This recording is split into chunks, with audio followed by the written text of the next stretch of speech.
कहानी का उन्वान परी और छोटे ख्वाबों का जंगल। एक दफा का जिक्र है कि ख्वाबों के जंगल में एक नन्ही सी ततल्ली परी रहती थी जिसका नाम नीलम था। ख्वाबों का जंगल कोई आम जगह नहीं थी। यहाँ हर चीज जादुई थी। फूल बातें करते थे, दरख्त हंसते थे और ततलियां हुआ में कौस कज़श के रंग बखेरती थीं। नीलम सबसे अलग थी क्योंकि उसके परों में रोशनी थी जो रात के वक्त जगनुओं की तरह चमकती थी। नीलम खुश थी, लेकिन उसके दिल में हमेशा एक कमी का एहसास रहता था।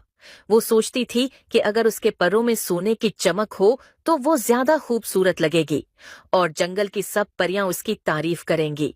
ये ख्वाहिश उसके दिल में इतनी गहरी हो गई कि वो बाकी खुशियों को नजरअंदाज करने लगी। एक दिन नीलम ने अपने सबसे पुराने दोस्त बाबा सनोबर से बात की। बाबा सनोबर जंगल का सबसे कदीम दरख्त था जिसने कई सदियों के राज अपने अंदर समेट रखे थे। नीलम ने कहा, बाबा, मैं चाहती हूँ कि मेरे पर सोने के बन जाएं। क्या ये मुमकिन है? बाबा सनोबर ने अपनी गहरी आवाज में कहा, मेरी प्यारी नीलम, ख्वाबों का जंगल तुम्हारे ख्वाब पूरे कर सकता है, लेकिन कभी कभी वो चीजें जो तुम चाहती हो तुम्हारे लिए अच्छी नहीं होते। तुम्हें अपने अंदर की रोशनी को नजरअंदाज नहीं करना चाहिए।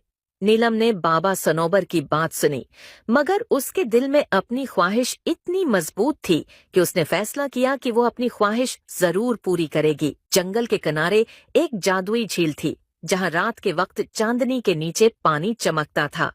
कहा जाता था कि झील के अंदर एक प्रासरार परी रहती है जो हर दिल की ख्वाहिश सुन सकती है। नीलम ने वहां जाकर परी को पुकारा, ऐ झील की परी, मेरी मदद करो। मुझे अपने परों को सोने का बनाना है ताकि मैं सबसे खूबसूरत लगूं। परी झील के पानी से नमूदार हुई।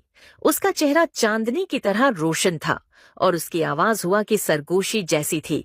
परी ने नीलम की तरफ देखा और कहा, मैं तुम्हारी ख्वाहिश पूरी कर सकती हूँ, लेकिन याद रखो, हर ख्वाहिश की कीमत होती है। अगर तुम अपने परों को सोने का बनाना चाहती हो तो तुम्हें अपनी रोशनी छोड़नी होगी। नीलम लम्हा भर के लिए चुप रही, मगर फिर अपनी ख्वाहिश के आगे हार मान गई।